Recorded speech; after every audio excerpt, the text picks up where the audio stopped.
The sound of a hammer striking wood echoed across the yard as Wyatt O'Malley drove another nail into the fence post with unnecessary force. Sweat dripped from his brow despite the cool autumn morning, his knuckles white against the hammer's worn handle. 6 months had passed since he'd buried Elizabeth, but the pain remained as raw as the day he'd laid her in the ground beneath the cottonwood tree on their property outside Las Cruces, New Mexico. The year was 1885, and the New Mexico Territory still maintained much of its wild character despite the encroaching railroads and the promises of statehood that politicians had been making for years. Wyatt had come here with Elizabeth 10 years earlier, drawn by cheap land and the promise of a new beginning, away from the crowded streets of St. Louis. They had built a modest ranch, raised cattle, and started a family 3 children who now moved through the house like silent ghosts, as lost without their mother, as Wyatt was without his wife. "Pa," Wyatt turned to see his oldest, 8-year-old James, standing a few feet away, his hands thrust deep in his pockets. The boy had Elizabeth's eyes deep brown, with flecks of gold that caught the sunlight. "What is it, son?" Wyatt asked, setting down the hammer. "Sarah's crying again. Michael tried to help, but she won't stop." Wyatt sighed, running a calloused hand through his dark hair, now streaked with premature gray. Sarah was only 4, too young to understand why her mother had gone away and wasn't coming back. 6-year-old Michael tried his best to be brave, but Wyatt often heard him crying at night when he thought everyone was asleep. "I'll come," Wyatt said, following James back to the house. Inside, the home that had once been filled with Elizabeth's laughter and warmth now felt hollow. Her touches were everywhere, the quilt on the sofa, the curtains she'd sewn, the collection of wild flowers she'd pressed and framed. Each reminder was like a knife to his heart. Sarah sat on the floor of the kitchen, her face red and tear-streaked, clutching the rag doll Elizabeth had made for her last Christmas. Michael stood nearby, looking helpless. "Sarah, darling," Wyatt said, kneeling beside his daughter. "What's wrong?" "I want Mama," she sobbed, her small body shaking. "Why won't she come back?" The question struck him like a physical blow. How many times had he asked himself the same thing during the long, sleepless nights? Elizabeth had been only 30 when the fever took her. Vibrant and beautiful one day, burning with infection the next, and gone a week later. The doctor from Las Cruces had been too late, and Wyatt had been left with 3 children and a hole in his heart that nothing could fill. "Mama's with the angels, remember?" Wyatt said gently, gathering Sarah into his arms. "She watches over us, even though we can't see her." "But I need her here," Sarah insisted, burying her face against his shoulder. "I know, little one, I know." He held her close, meeting the eyes of his sons over her head. They all needed Elizabeth, and he had no idea how to be both father and mother to them. Later, after the children were asleep, Wyatt sat on the porch steps, a half-empty bottle of whiskey beside him. The stars hung brilliantly in the clear desert sky, and a coyote called in the distance. He didn't drink often. Elizabeth had never approved, but sometimes it was the only way to dull the ache enough to sleep. "What am I supposed to do, Lizzie?" he whispered to the night. "How do I do this without you?" The only answer was the gentle rustling of the cottonwood leaves in the evening breeze. The next morning, Wyatt rose before dawn as always. The ranch didn't care that his heart was broken. The cattle needed tending, and the children needed to be fed. He had hired a young Mexican man named Diego to help with the ranch work after Elizabeth died, but the household chores fell to Wyatt and, increasingly, to James, who was growing up too fast under the weight of responsibility. As he started the coffee brewing in the kitchen, there was a knock at the front door. Frowning, Wyatt went to answer it. Visitors rarely came this early. Sheriff Thomas Miller stood on the porch, his weathered face serious beneath his hat. Beside him was a woman Wyatt had never seen before. "Morning, Wyatt," the sheriff said. "Hope it's not too early to call." "No, it's fine. Is something wrong?" "Not wrong exactly. This here is Miss Abigail Zimmerman. She just arrived on yesterday's stage from Denver." Wyatt looked at the woman properly for the first time. She was perhaps in her late 20s, with auburn hair pulled back in a simple bun, and clear blue eyes that met his gaze directly. She wore a plain blue traveling dress, dusty from the journey, and held herself with quiet dignity. "Madam," Wyatt acknowledged with a slight nod. "Mr. O'Malley," she responded, her voice soft but steady. "Miss Zimmerman was looking for work in town. Sheriff Miller explained. When I heard she was a trained teacher and had experience as a governess, I thought of your situation. Wyatt stiffened. My situation. The sheriff shifted uncomfortably. With the children, Wyatt. Word is they haven't been to school since Elizabeth passed, and Las Cruces is too far for them to go daily. We're managing, Wyatt said coldly. If I may, Abigail interjected gently. Sheriff Miller mentioned you have 3 young children who recently lost their mother. I've worked with children who have experienced loss before.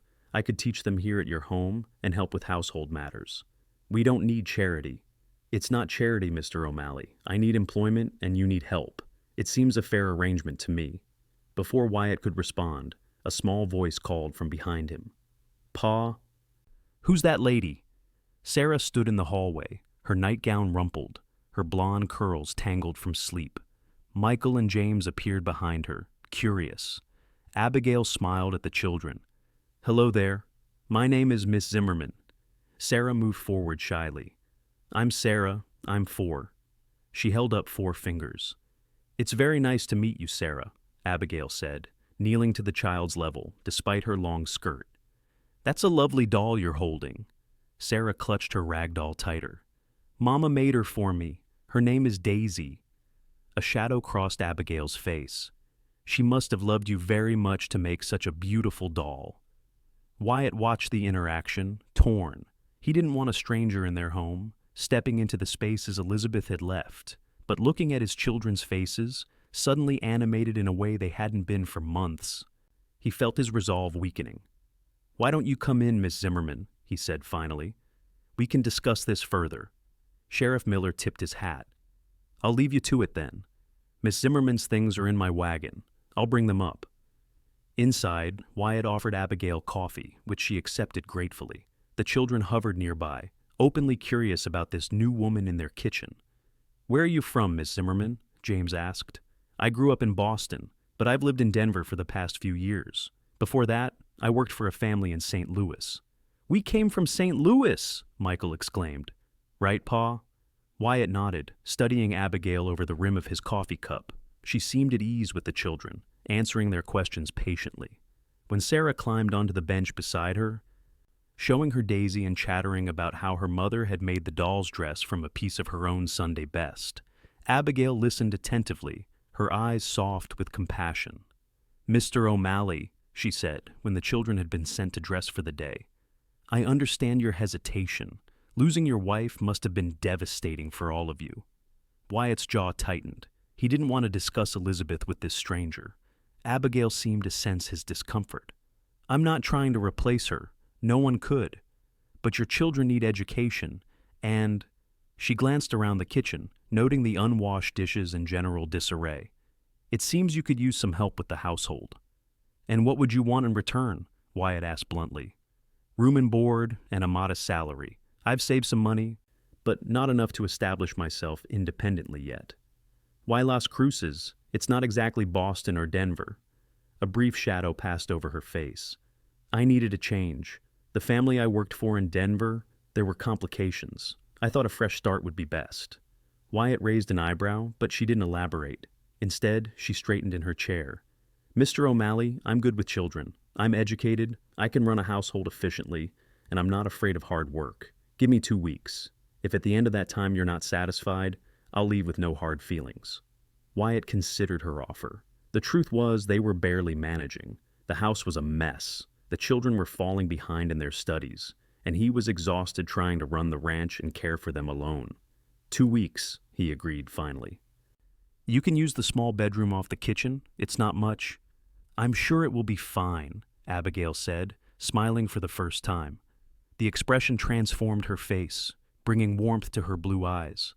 After Sheriff Miller brought in her 2 modest trunks, Wyatt showed Abigail to her room. It was simple, a narrow bed, a small chest of drawers, and a washstand, but it had a window overlooking the garden Elizabeth had planted. Wildflowers still bloomed there, untended but resilient. It's lovely, Abigail said. Thank you. I need to check on the cattle, Wyatt said stiffly. James can show you where things are if you need anything. He left her there, escaping to the familiar work of the ranch. Diego met him at the barn, already saddling the horses. "Who is the señorita?" Diego asked, his eyes curious. "Miss Zimmerman. She's going to teach the children and help around the house, for 2 weeks at least." Diego nodded thoughtfully. "This is good, patron. The niños, they need a woman's care." Wyatt didn't respond, focusing instead on checking his saddle. He wasn't ready for another woman in the house, disturbing the memories of Elizabeth that still lingered there. But for the children's sake, he would try. By the time Wyatt returned for the midday meal, the change in the house was already noticeable. The dishes had been washed, the floors swept, and the general clutter organized. The children sat at the table, freshly washed and combed, as Abigail set down a pot of stew that filled the kitchen with a savory aroma.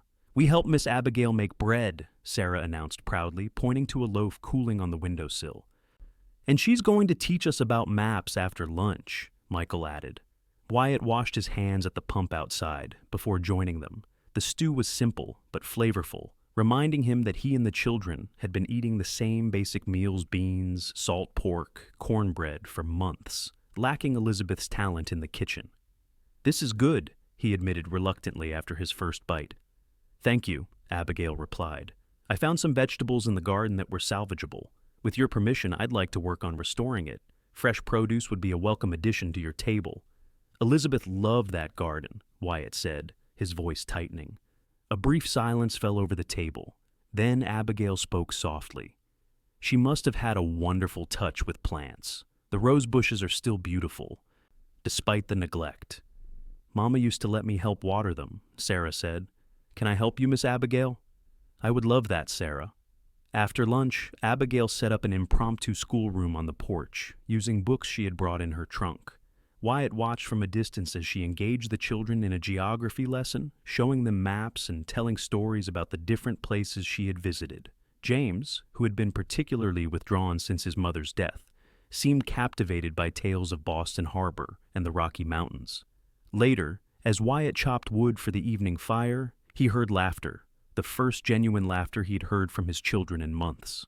Abigail had organized a game of tag in the yard, and even James was participating, his usual serious expression replaced by a carefree grin as he chased his siblings. The sound pierced Wyatt's heart. Elizabeth should be here to see this, to hear their children laugh again. The thought brought a fresh wave of grief, and he attacked the woodpile with renewed vigor, trying to exhaust himself physically to numb the emotional pain. That night, after the children were in bed, Wyatt found Abigail on the porch, mending one of Sarah's dresses by the light of a lantern. He sat on the step below her, not speaking for a long moment. "You've made quite an impression on them," he said finally. Abigail looked up from her stitching. "They're wonderful children, Mr. O'Malley, bright, kind, and resilient. You've done well with them, especially under such difficult circumstances." Wyatt shook his head. "I've been barely keeping them fed and clothed. Their education has suffered, and emotionally—" He trailed off, unable to articulate how inadequate he felt. "Grief takes time," Abigail said gently. "They need that time, just as you do." "Did Sheriff Miller tell you how she died?" Wyatt asked abruptly. Abigail set her sewing in her lap. "No, he only said it was sudden, about 6 months ago." "Childbed fever," Wyatt said, his voice hollow. "Our 4th child, a son. He died with her." "I'm so sorry," Abigail whispered, her eyes filling with compassion.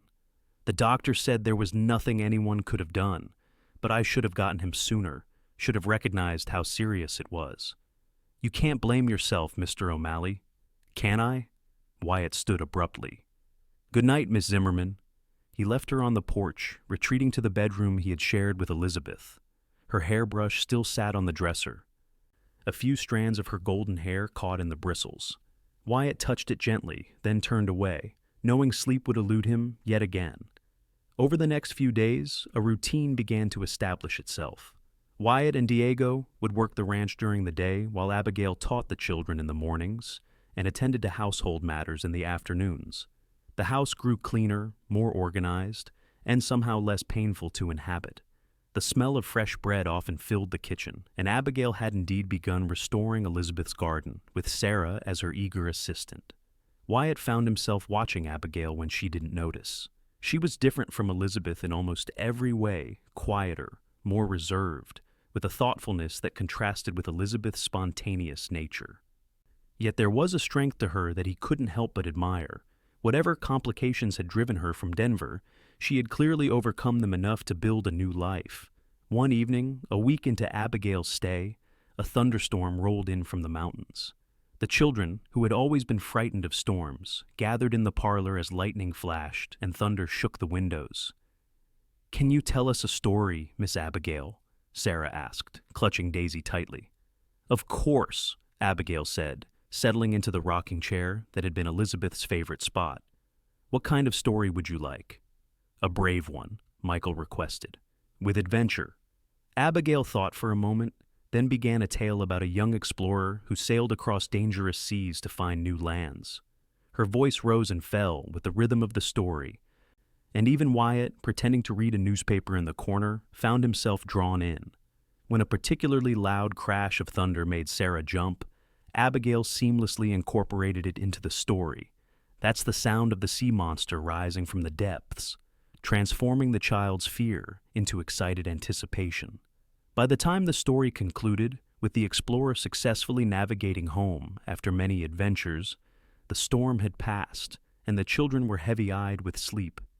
"Time for bed," Wyatt announced, folding his newspaper. "Can Miss Abigail tuck me in?" Sarah asked. Wyatt hesitated, then nodded. It had always been Elizabeth who tucked the children in, who sang them lullabies and kissed their foreheads. He had taken over the duty after her death, but he knew his efforts were poor substitutes for their mother's loving ritual. Abigail followed the children upstairs, and Wyatt could hear her soft voice as she helped them with prayers and settled them into their beds. When she returned downstairs, there was a thoughtful expression on her face. "They asked me about heaven," she said, sitting across from Wyatt at the kitchen table, "about whether their mother can see them. What did you tell them?" "That the people we love are never truly gone from us. That their mother lives on in their hearts and in the memories they keep of her." She paused. "I hope that was all right. I didn't want to contradict anything you've told them." "It's fine," Wyatt said. "It's what Elizabeth would have believed." They sat in companionable silence for a moment, listening to the dripping of water from the eaves as the last of the rain passed. "Mr. O'Malley," Abigail began hesitantly, "may I ask about their schooling before your loss? James is quite advanced in mathematics for his age, but Michael seems to be struggling with his letters." Wyatt sighed. "Elizabeth taught them. She was educated at a girls' seminary in St. Louis. I've tried to continue their lessons, but with the ranch and everything else." "You've done remarkably well under the circumstances," Abigail assured him. "I just thought it might help to know where to focus our efforts." "Our efforts?" Wyatt raised an eyebrow. "You're still planning to leave after another week?" Abigail's cheeks colored slightly.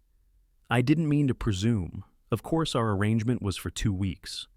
Wyatt found himself surprisingly reluctant to imagine the house without her presence. "The children would be disappointed if you left so soon," he said carefully. "Perhaps we could discuss a longer arrangement." "I'd like that," Abigail replied, a small smile playing at her lips. The next day, Wyatt rode into Las Cruces for supplies. The small town was growing, with the railroad bringing new settlers and businesses, but it still maintained the character of a frontier outpost. Dust swirled in the streets as wagons passed, and men in wide-brimmed hats lounged outside the saloon despite the early hour. At the general store, Wyatt handed his list, written in Abigail's neat hand, to Mr. Peterson, the proprietor. "Quite a detailed list today, Wyatt," Peterson commented as he gathered the items. "Usually you just ask for the usual." "Miss Zimmerman is particular about what she needs for the house," Wyatt explained. "Ah, yes. Heard you hired a governess for the young ones." Peterson's wife emerged from the back room, her ears perking up at the mention of Abigail. "Martha Doyle said she's quite the looker. From back east, isn't she?" "Boston originally," Wyatt said shortly, not wanting to encourage gossip. "Well, it's good you're getting help with those children," Mrs. Peterson said, her tone sympathetic but her eyes curious. "It's not right for youngsters to be raised without a mother's touch." Wyatt tensed. "They had a mother, Mrs. Peterson, a wonderful one." Of course," she backpedaled. "Elizabeth was a dear soul. But children need a woman's guidance, especially a girl. Sarah will be needing all sorts of things, as she grows that a father can't provide. Miss Zimmerman is their teacher, not a replacement for their mother, Wyatt said firmly. No one could replace Elizabeth, Mr. Peterson agreed, shooting his wife a warning look as he wrapped the last of Wyatt's purchases. But it's good you're thinking of the children's future. Wyatt paid for the supplies and loaded them onto his wagon, unsettled by the conversation. Was that what people thought, that he had hired Abigail as a potential replacement for Elizabeth? The idea felt like a betrayal, and yet he couldn't deny that her presence had brought life back to their home in a way he hadn't thought possible. When he returned to the ranch, he found Abigail in the garden with Sarah, showing her how to pick beans without damaging the plants. The little girl's face was alight with concentration as she carefully placed each bean in the basket between them. "Look, Pa!" Sarah called when she saw him. "We're growing our supper." Wyatt couldn't help but smile. "So I see, little one. You're being a good helper for Miss Zimmerman." "She's the best helper," Abigail agreed, standing and brushing dirt from her skirt. It was one of Elizabeth's old work dresses, Wyatt realized with a start. Abigail must have found it in the wardrobe and altered it to fit her taller frame. The sight of another woman in his wife's clothes should have angered him, but somehow it felt right practical, not wasteful, as Elizabeth herself would have been. "I brought the supplies you asked for," Wyatt said, gesturing to the wagon. "Wonderful. Sarah, why don't you go tell your brothers that your father is home? They're finishing their history lesson on the porch." As Sarah skipped away, Abigail approached the wagon. "I hope I didn't ask for too much. I know you need to be careful with expenses." "It's fine," Wyatt assured her, lifting a heavy sack of flour. "The ranch is doing well enough. Elizabeth always said there was no point in having money if we didn't use it to make life comfortable. She sounds like a wise woman." She was. Wyatt paused, then asked the question that had been bothering him since his conversation in town. "Miss Zimmerman, why did you really come to Las Cruces? It's a long way from Denver, and there must have been positions in larger towns where the conditions would be more civilized." Abigail's expression became guarded. "As I said, there were complications with my previous employment." "What kind of complications?" She sighed, looking away toward the distant mountains. "The father of the family I worked for developed improper feelings toward me. When I rejected his advances, he accused me of stealing to discredit me. His wife believed him, of course." Anger flared in Wyatt's chest. "Did he hurt you?" "No," Abigail said quickly. "I left before it came to that. But my reputation in Denver was damaged. I needed to go somewhere new, somewhere far enough away that the stories wouldn't follow me." "I'm sorry that happened to you," Wyatt said, surprising himself with how protective he felt. "You're safe here. I hope you know that." Abigail met his eyes, and something passed between them, an understanding, a trust. "I do know that, Mr. O'Malley. Thank you." That evening, as they sat on the porch after the children were asleep, Wyatt formally offered Abigail a more permanent position. "At least through the winter," he said. "The children need consistency, and they've grown attached to you already." "I've grown attached to them as well," Abigail admitted. "They're remarkable children, Mr. O'Malley. You and your wife raised them with love, and it shows." Wyatt looked out over the land that he and Elizabeth had tamed together, feeling the familiar ache of her absence, but also, for the first time, a sense of possibility for the future. "If you're staying, you should call me Wyatt," he said. "Mr. O'Malley makes me feel like my father." Abigail smiled. "Then you must call me Abigail, or Abby, as my friends used to." "Abby," Wyatt tested the name. "It suits you." As autumn progressed into winter, Abigail became an integral part of the O'Malley household. The children flourished under her guidance. James excelled in his studies. Michael finally mastered his letters, and Sarah bloomed like one of the flowers in the garden Abigail had restored. The house ran smoothly, warm and inviting, despite the cold winds that blew across the New Mexico plains. Wyatt found himself looking forward to the evenings, when he and Abigail would sit by the fire after the children were in bed. Sometimes they discussed the children's progress or plans for the ranch. Other times they simply sat in comfortable silence, Abigail with her mending or a book, Wyatt carving small wooden animals for the children's Christmas stockings. He learned that she had lost her parents at a young age and had been raised by an aunt in Boston, that she loved poetry and could recite Wordsworth and Tennyson from memory, that she had a talent for drawing that she shared with the children during art lessons. In turn, he told her about his childhood in Missouri, his journey west with Elizabeth, their dreams for the ranch and their family. Only rarely did he speak directly of Elizabeth, but Abigail never seemed to mind. She encouraged the children to talk about their mother, to keep her memory alive through stories and remembrances. On Sundays, she helped them pick wildflowers to place on Elizabeth's grave beneath the cottonwood tree. "You've been good for them," Wyatt said one evening in early December, as they watched the children decorate pine boughs Wyatt had brought in for Christmas. "Better than I could have hoped." "They're easy to love," Abigail replied softly. Their eyes met across the room, and Wyatt felt a flutter in his chest that both alarmed and excited him. It had been so long since he had thought of any woman besides Elizabeth, and the feeling of attraction to Abigail seemed almost like a betrayal. He looked away quickly, focusing on helping Michael hang a carved star on the highest branch. The week before Christmas, a severe snowstorm descended on Las Cruces, unusual for the typically mild climate. Wyatt and Diego worked frantically to secure the cattle in the lower pastures, coming in after dark, exhausted and half frozen. Abigail met them at the door with hot coffee laced with whiskey. "The children are worried," she said, as they stamped the snow from their boots. "The wind sounds like wolves to them." "I'll go up and reassure them," Wyatt said, but Abigail laid a hand on his arm. "Warm yourself first. I've told them you'll come up when you can, but that you're busy making sure everything is safe." Her hand was warm through the fabric of his shirt, and Wyatt found himself reluctant to move away from her touch. "Thank you," he said, his voice rougher than he intended. After checking on the children and finding them finally asleep, Wyatt returned downstairs to find Abigail adding wood to the fire in the parlor. "You should get some rest," she said. "You've been working since before dawn." "So have you," he pointed out. "I saw the bread you baked, and the children said you gave them extra lessons since they couldn't play outside." "I enjoy keeping busy." Abigail straightened, brushing a strand of auburn hair from her face. In the firelight, her skin glowed warmly, and Wyatt was struck by how beautiful she was, not in the golden, vivacious way Elizabeth had been, but in a quieter, deeper manner that had grown on him day by day. "Abby," he began, not sure what he wanted to say, but feeling that something needed to be acknowledged between them. The wind howled outside, rattling the windows, and suddenly the house was plunged into darkness as the lanterns blew out. Abigail gasped in surprise, and Wyatt moved instinctively toward her, finding her hand in the dark. "It's all right," he said. "Just the wind. The fire will give us enough light."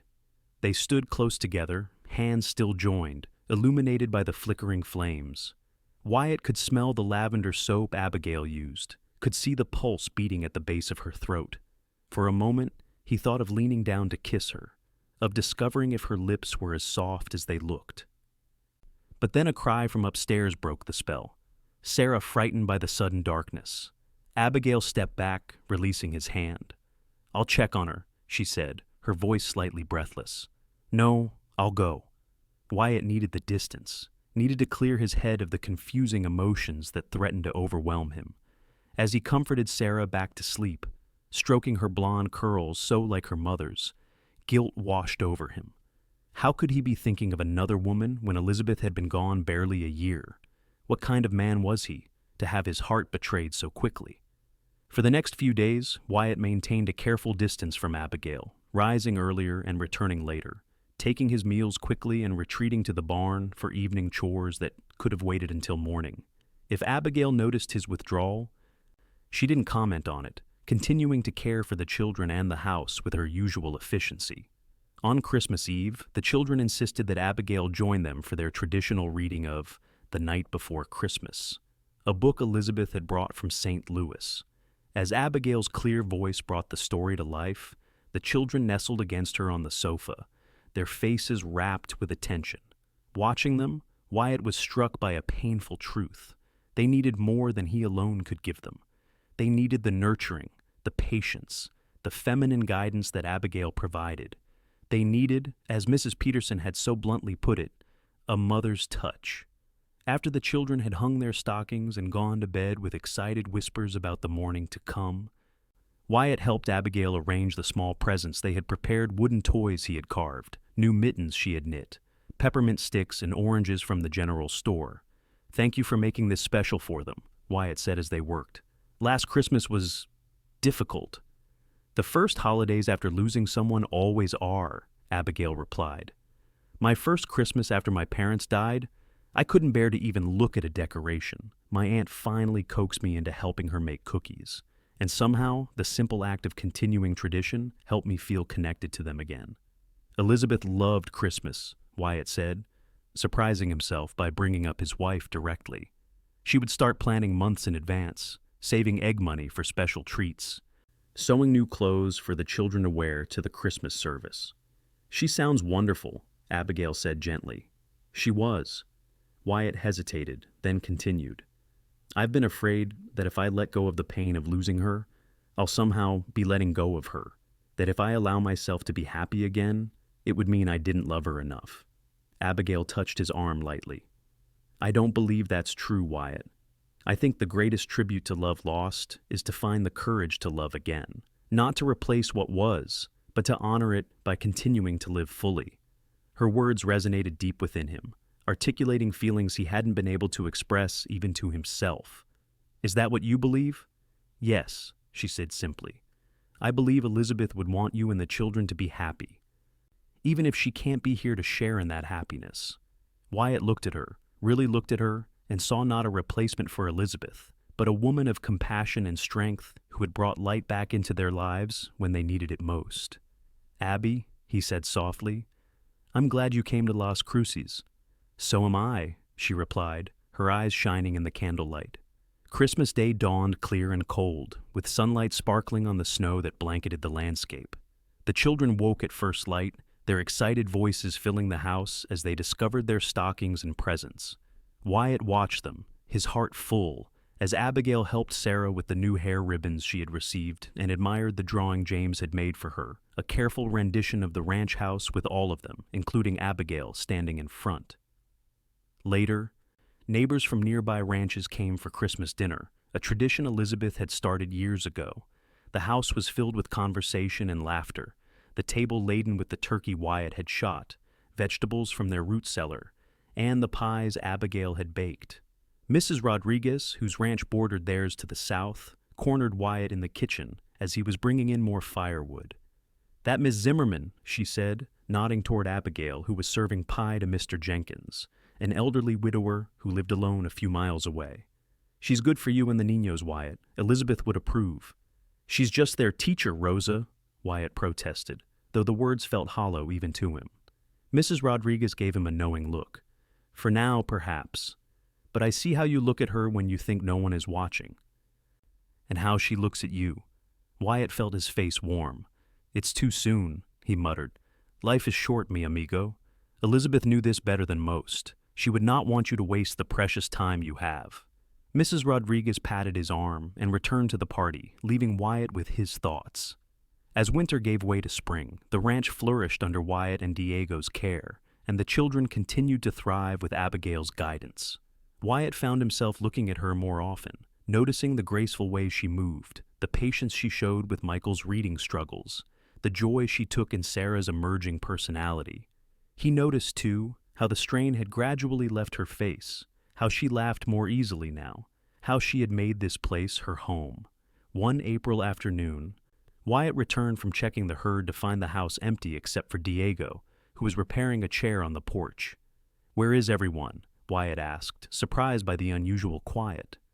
"Miss Abigail took the niños on a picnic," Diego replied, gesturing toward the creek that ran along the eastern edge of the property. "They have been gone about an hour."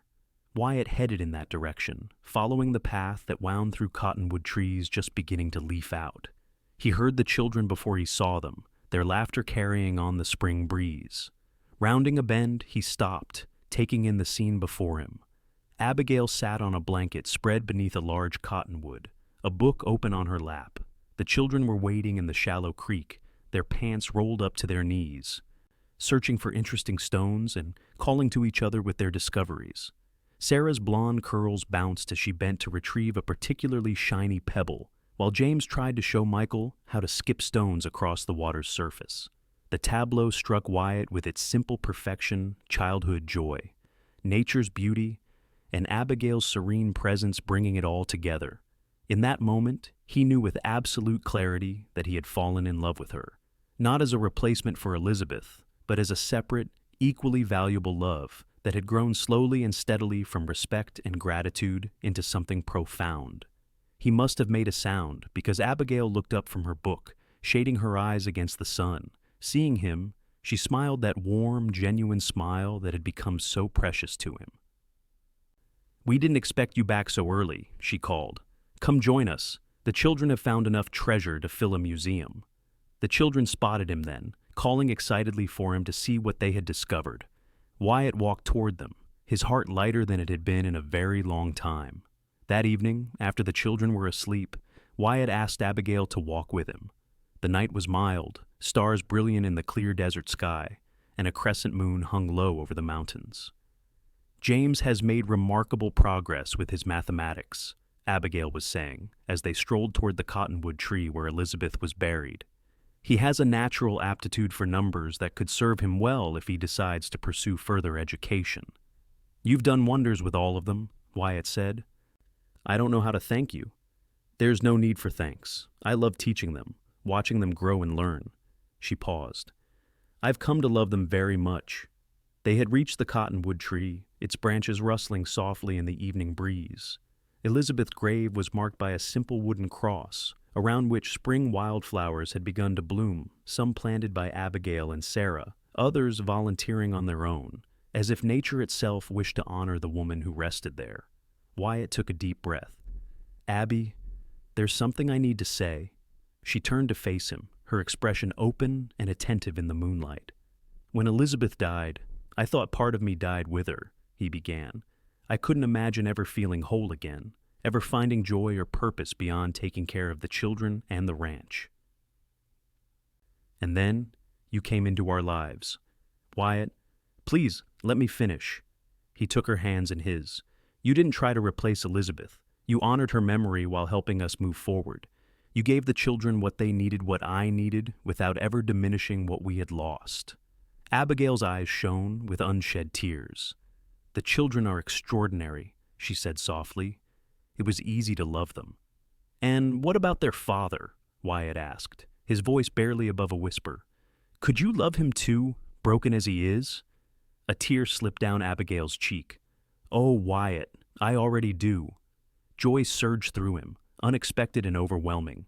Gently, reverently, he cupped her face in his hands and kissed her a tender, questioning kiss that deepened as she responded, her arms sliding around his waist.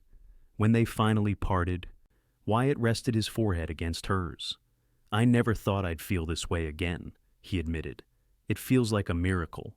"Or a gift," Abigail suggested, looking toward Elizabeth's grave.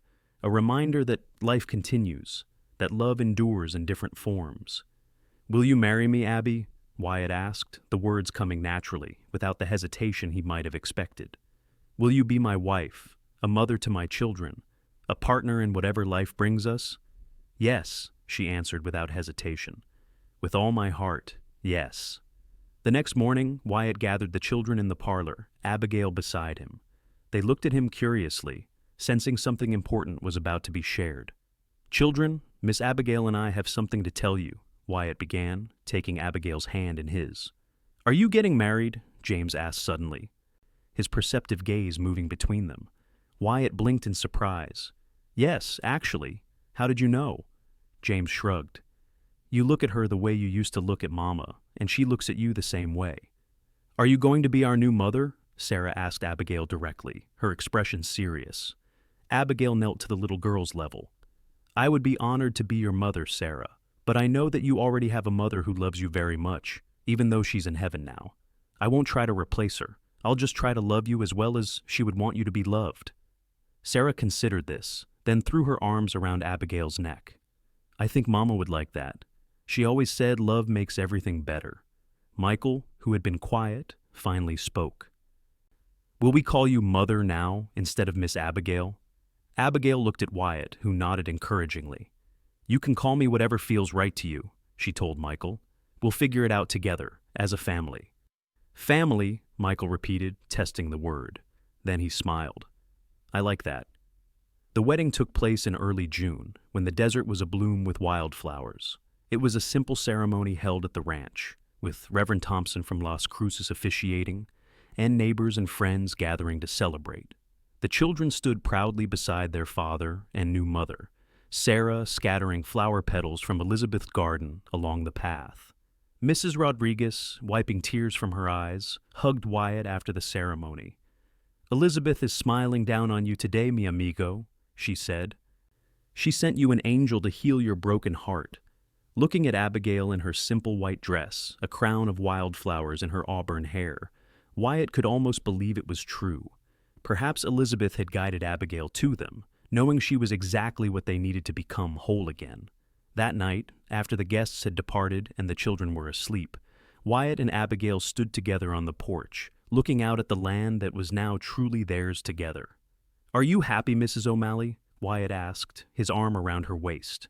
Abigail leaned her head against his shoulder. "Happier than I ever thought possible," she answered. "I came to Las Cruces looking for safety, for a place to start over. I never expected to find a home, a family, a love like this." "Nor did I," Wyatt admitted. "After losing Elizabeth, I thought that part of my life was over." "She'll always be part of you, part of the children," Abigail said. "I wouldn't have it any other way." Wyatt kissed her then, under the vast New Mexico sky, knowing that while one chapter of his life had ended tragically, another beautiful one was just beginning. The years that followed brought both joys and challenges to the O'Malley family. The ranch prospered, expanding as Wyatt purchased additional land from neighbors who decided to move east. The children grew James, showing a talent for ranch management that pleased his father, Michael, developing a love for books and learning that Abigail nurtured, and Sarah blossoming into a spirited young girl who combined her mother's golden beauty with Abigail's thoughtful nature. In the spring following their wedding, Abigail gave birth to a son they named William, after Wyatt's father. 2 years later, a daughter joined the family, Rebecca, with her mother's auburn hair and her father's steady gray eyes. The house, once filled with grief and silence, now rang with the sounds of 5 children playing, learning, and occasionally squabbling. Through it all, Elizabeth's memory remained an honored presence in their lives. Her portrait hung in the parlor, and the children knew the stories of her courage, her kindness, and her love. On the anniversary of her death each year, the family would visit her grave beneath the cottonwood tree, bringing flowers and sharing memories. "I'm not trying to make them forget her," Abigail said once when she and Wyatt were alone. "I want them to remember her, to know how special she was." "You've given them that gift," Wyatt replied, holding her close, "and you've given me the gift of loving again, when I thought that part of me was dead forever." On a warm summer evening, 10 years after Abigail had first come to the ranch, the family gathered on the porch after supper. James, now 18 and soon to leave for college in Denver, played a harmonica, while Michael, 16 and thoughtful, read a book nearby. Sarah, 14 and as beautiful as her mother had been, braided 12-year-old Rebecca's hair, while William, 8 years old and full of his father's energy, practiced rope tricks Diego had taught him. Wyatt and Abigail sat together on the porch swing, watching their children, their hands entwined as they had been through a decade of partnership and love. "Remember when you first came here?" Wyatt asked softly. "When the sheriff brought you to our door? How could I forget? The house was a mess, the children were lost, and you looked like you hadn't slept in months." Abigail smiled at the memory. "And now, look at us." Wyatt gazed at the family they had built together, the blending of past and present, of sorrow transformed into joy, of broken hearts healed through love's patient work. "The first thing you ever said to me about the children," he recalled, "was that they still needed a mother. You were right about that." "And they needed a father who could smile again," Abigail added, touching his face gently. "We all needed each other, I think." As the desert sunset painted the sky in brilliant oranges and purples, Wyatt thought of all the twists and turns that had brought them to this moment: Elizabeth's tragic death, Abigail's flight from Denver, the chance meeting that had brought her to their door. What had seemed like endings had become beginnings. What had felt like unbearable loss had opened the door to unexpected blessings. "I love you, Abby O'Malley," Wyatt said, kissing her hand. "Thank you for bringing life back to this ranch, and to my heart." "And I love you," she replied, her blue eyes reflecting the same wonder he felt at the journey they had traveled together. "Thank you for showing me that sometimes the hardest roads lead to the most beautiful destinations."